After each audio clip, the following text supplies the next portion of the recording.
Bismillahirrahmanirrahim. Assalamualaikum warahmatullahi wabarakatuh. Alhamdulillahilladzi wa kafa, wassalatu wassalamu ala rasulillah nabiyil Muhammadin Mustafa wa ala alihi ahli sidqi wal wafa. Asyhadu an la ilaha illallah wa asyhadu anna Muhammadar Rasulullah. Allahumma shalli ala sayyidina Muhammad wa ala ali sayyidina Muhammad. Amma ba'd. Hadratul Mukarram, seluruh jamaah salat zuhur Masjid Raudatul Muslimin yang dimuliakan oleh Allah. Bersyukur kita kepada Allah Subhanahu wa taala dengan ucapan alhamdulillahirabbil alamin. Bersalawat kita kepada baginda Rasul sallallahu alaihi wasallam dengan Allahumma shalli ala sayyidina Muhammad wa ala alihi sayyidina Muhammad. Assalamu alayka ya Rasulullah. Ma'asyiral hadirin rahimakumullah. Melanjutkan pembahasan daripada subuh tadi, yakni mengenai 4 daripada janji Allah Subhanahu wa taala yang terdapat di Al-Qur'an yang hendaknya kita pegang menjadi pegangan kuat kita setelah Ramadan berlalu. Pagi tadi kita membahas tentang wa ma kana Allahu mu'adzibahum wa hum yastaghfirun. Ketika Allah ingin mengazab suatu kaum atau ingin mengazab kita, lalu kita beristighfar kepada Allah, maka Allah tidak jadi akan mengazab kita. Yang kedua, fadhkuruni adzkurkum. Ketika kita menyebut Allah Subhanahu wa taala, ketika kita berzikir kepada Allah Subhanahu wa taala, maka janji daripada Allah Subhanahu wa taala bahwa Allah pun akan mengingat kita. Jadi jangan sampai hanya kita berzikir mengingat Allah Subhanahu wa taala saat bulan Ramadan saja. Karena bulan Ramadan adalah bulan di mana kita membiasakan kembali merajut hubungan baik kepada Allah Subhanahu wa taala. Maka hendaknya ketika di luar Ramadan, semangat kita, lisan kita, bahkan diri kita lebih maksimal dalam mengingat Allah Subhanahu wa taala. Karena Allah sendiri yang berkata dalam hadis qudsiyah, ana indal zonni abdi bi, kata Allah, aku ini bagaimana prasangka hambaku terhadapku.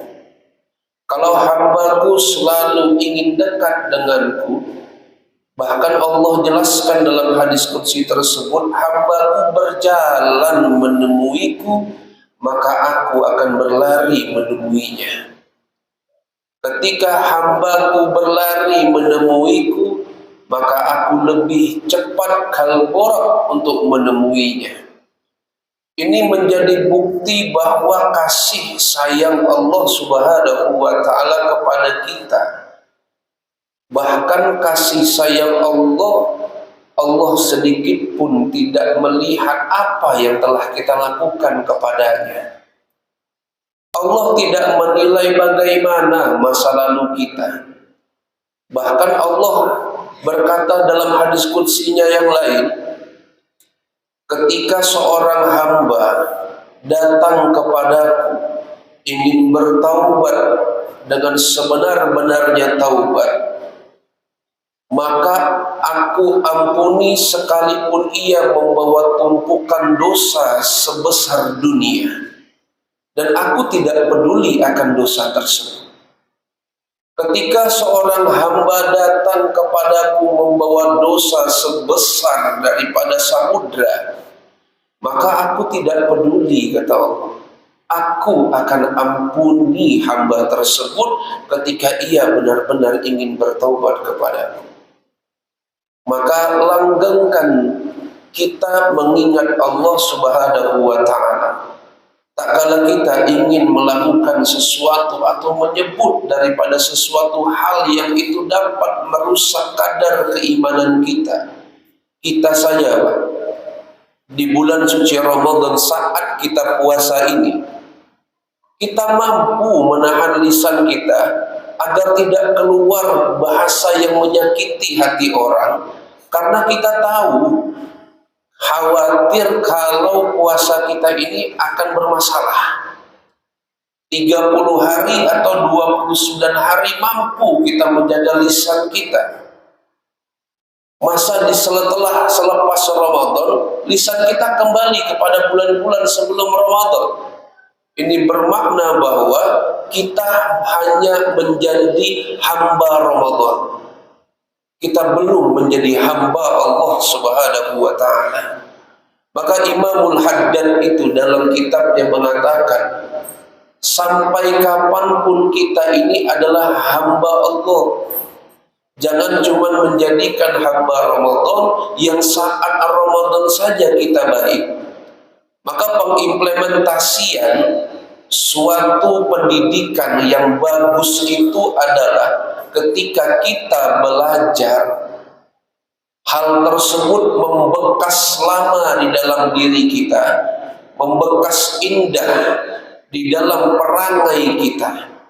Karena seperti apapun kita ini, kita selalu ingin meminta yang lebih kepada Allah, sedangkan menyebut namanya saja kita kurang.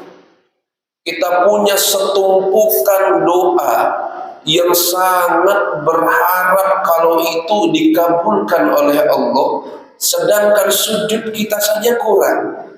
Bukankah sholat itu menjadi sarana mengingat Allah yang sangat efektif? Sampai Allah bilang dalam Al-Quran, innani anallah la ilaha illa ana fa'budni wa aqimus sholat li zikri, kata Allah. Sesungguhnya aku ini adalah Allah, tiada Tuhan yang pantas untuk disembah selain aku, fa'budni, maka sembahlah aku, kata Allah. Wa aqimus shalah li zikri, dan dirikanlah salat itu sebagai sarana berzikir kepada aku, atau sebagai sarana mengingatku. Bukankah Al-Quran itu ditinggalkan sampai saat ini satu pun tidak ada yang bermasalah? Tidak ada yang mampu merubah isi daripada Al-Quran, karena memang Allah yang menjaganya. Dan Al-Quran yang merupakan satu kitab indah di dalam rumah kita itu, apakah setelah Ramadan hanya menjadi pajangan lemari sampai bertemu dengan Ramadan selanjutnya? Bukankah Al-Quran itu pula ditinggalkan oleh Nabi Muhammad sebagai pedoman kita untuk kita berzikir kepada Allah? Allah lagi yang bilang di dalam Al-Quran, walaqad yassarna al-Qur'ana lizikri. Bukankah aku permudah Al-Quran tersebut sebagai sarana engkau berzikir kepadaku, wahai hambaku, sebagai sarana engkau mengingatku, wahai hambaku? Maka perbanyak mengingat Allah Subhanahu wa ta'ala. Ketika kita mau melakukan apapun, pandang dulu Allah ridho apa tidak. Ketika kita sudah mampu merasa muraqabah, merasa diawasi oleh Allah Subhanahu wa ta'ala dalam setiap gerak-gerik kita, dalam setiap diam kita, bahkan dalam keadaan apapun kita, hadirkan Allah di dalamnya, maka Allah tidak segan-segan dan tidak pernah perhitungan akan rahmat dan ridhonya. Insya Allah kita lanjutkan di qabla asar.